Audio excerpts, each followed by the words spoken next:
Okay, thank you so much. And I know each of you are coming from different backgrounds, some from IT industry, some not from IT industry. Some of you are already in QA, some of you are from, have probably another tool experience. But the way I go is making sure that we learn the basics. We start from basics and then slowly apply on everything else. Okay. I will mute everyone so that I can very quickly again show you another Windows application. Okay.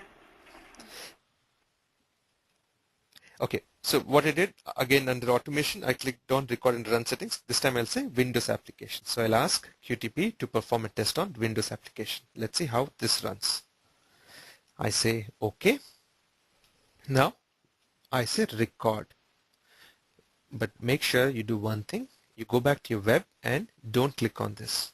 Click on this. Otherwise it will open another browser. It is okay, but you don't need it.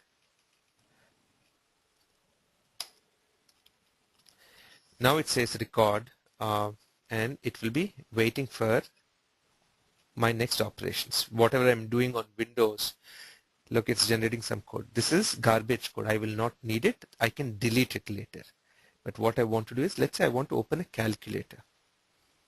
When I open a calculator, it generates code. Now I'll do a simple operation. 6 star 3 equals 18. Okay, good. Now I close it. What was I trying to do is just do a simple operation on a calculator and see how it performs. Is it doing what it is supposed to do? I am checking the functionality of a Windows application called calculator. Now let me look at what it has generated and see what I will need. I will not need the first two lines. This is not relevant. I also will not need this line. You know, I can delete it, or if I don't want to delete but just make it non-workable code as a pure text and not as a code within the script, I can say comment this line. To say comment this line, I can go here and click comment or say Control M. When I do that, it becomes green and there is an apostrophe in front of the sentence. This line will now not get executed. What this statement does is it will run a system utility. Where is it located? This is the path for the system utility. And there are other variables or arguments I can use to instruct it to do various things. Now, it has recognized that as window. If you remember, when we did our web, it was recognizing that as a browser. Here, it is saying it's a different object. I will also not need the move. What this is doing is, it is moving that window called calculator to a different coordinate. I don't need that, so I'll say Control M, which is comment. And now it is saying on window calculator, search for a button, Windows button called, which has a term called 6 or name is 6, and perform a method called click on that. And you perform a method called star next, perform a method called 3 and then equals and then close. To make sure that it doesn't close and just displays and stays there, I will comment this line. Now I'm going to run. When I run, it should execute the same steps again for me. It has opened my calc. Okay, that is very fast because that's how it is. So I can, what can I do to make it go slow? I can say wait, or I can put breakpoints. I can do various other things, but I'm just going to say wait.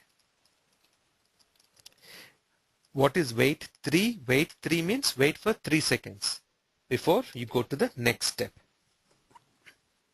Okay, 6. It's clicked 6. Now wait it for 3 seconds. Now it will click on star. Now 3 and now equals. Now it's going to wait for 3 seconds and finish. Great. Now it has done this. What if I want Quick Test Professional to do different operation? Let's say 9 star 4. What should it do now? Let's see. Let's do a run and see what it does. See, we got a run error. What it meant is, and every time you get an error, We have to read that error carefully and then analyze why it has come. That way you will be able to make sure your code works perfectly well when you're trying to do an actual test. This is a preparation, so which is okay for us.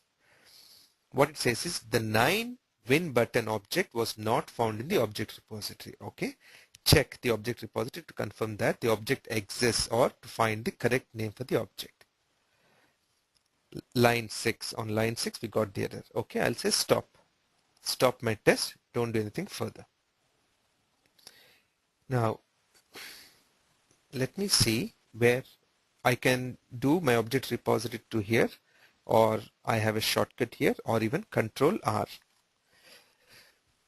Once I click on that, let's see what all objects it has got. It's got calculator, grab tab, program manager. If you remember, it has done some exercise, but we are not using those. We are using just calculator object.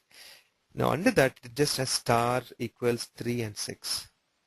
It doesn't have a button or an object called 9. Hence it is not recognizing. And the same thing could happen for 4. So what should I do? Why did it only get these values? The reason being, when I recorded, I only clicked on these sets of buttons, and that is what QTP did. It only learned those buttons. Now I want QTP to learn everything else that is there on calculator, at least the basic operations that are here. How can I do that?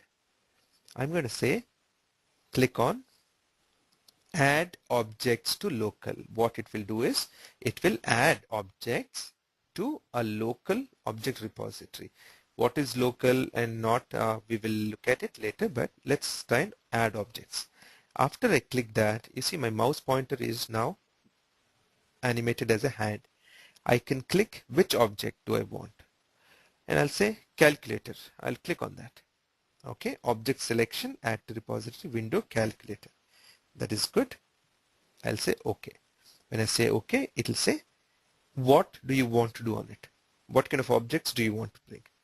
You can select one or more objects, just that, nothing beyond it. Default, all object types, selected object types.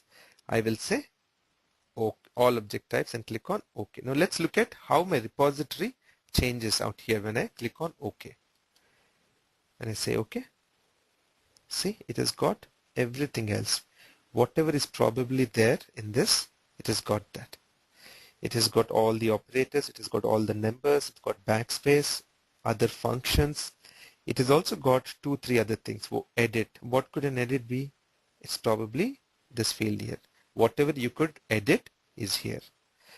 It's also got something called as menu. So I could do operations on the menu bar also. Let's say it says copy paste or view, standard, scientific. I can instruct QTP to do it once I have the objects. And they're also static _2. I really don't know what they are, but when we want to use them, we could take that help. Okay, it could be this out here. Probably, I'm not sure, but I will not need it right now. Great. So my object repository is now updated. Let me rerun the script or this test and see what happens. Now 9 star 4 equals 36 is what we should get. 9. Okay, now it's recognized 9. Now it is star was anyway recognized earlier. And 4.